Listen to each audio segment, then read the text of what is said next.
শেৱালি production নামৰ YouTube চেনেলটোত আজি তোমাৰ প্ৰতিশ্ৰুতি নামৰ চুটি ছবি মুক্তি পায়।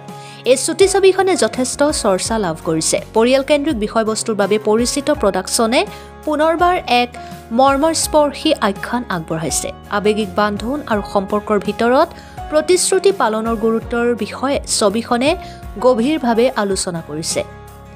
পৰিয়ালসমূহে দৰ্শকক এই আন্তৰিক প্ৰডাকশ্যনটো চাবলৈ আৰু সমৰ্থন কৰিবলৈ আহ্বান জনাইছে। ইয়াৰ সম্পৰ্কীয় কাহিনী আৰু শক্তিশালী বাৰ্তাৰ সৈতে আপোনাৰ প্ৰতিশ্ৰুতিয়ে দৰ্শকৰ মাজত গভীৰভাৱে অনুসৰণ ঘটাব বুলি আশা কৰা হৈছে। এই চুটি ছবিখনৰ পৰিচালক বিশাল ভট্টৰায়, প্ৰযোজক আছিক ইকবাল, অভিনেতা খেমৰাজ ভাট্টাৰী, শ্বেহনাজ কাব্যা, মস্তাক আলী, মস্তাফা আহমেদ, সাহিল হক, মাৰ্জিনা খণ্ডকাৰ। Bureau report, Arunodoy Assam. কাহিনীটি আৰম্ভ হয় এখন শান্ত অসমীয়া গাঁৱত। পাৰ্থ এটা লাজুক ডেকা ল'ৰা, এজন উদীয়মান শিল্পী।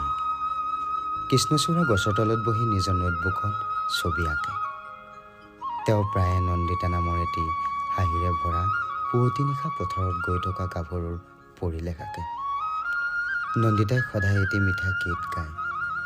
পাৰ্থই তেওঁৰ উৎসাহী সত্তাৰ পৰিচয় কাঠ পেঞ্চিলেৰে নিজৰ নোটবুকত ধৰি ৰাখে।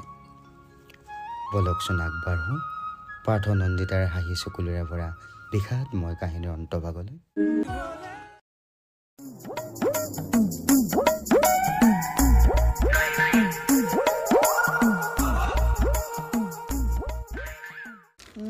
নন্দিতা ক'ত গেছিলি? আজি কোন? মই ভাল পাওঁ। তই কোন বে?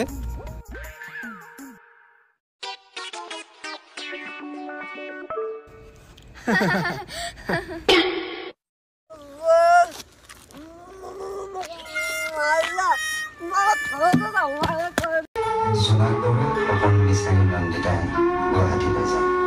এটি বিষাদ ভাগৰুৱা মনটো পাৰ্থই গাঁৱত অপেক্ষা কৰি বহি থাকে। পাৰ্থ নন্দিতাৰ পূৰ্ণাংগ কাহিনীটো চাবলৈ তেওঁলোকে দ্বিতীয় খণ্ডলৈ অপেক্ষা কৰে। ভাল লাগছে।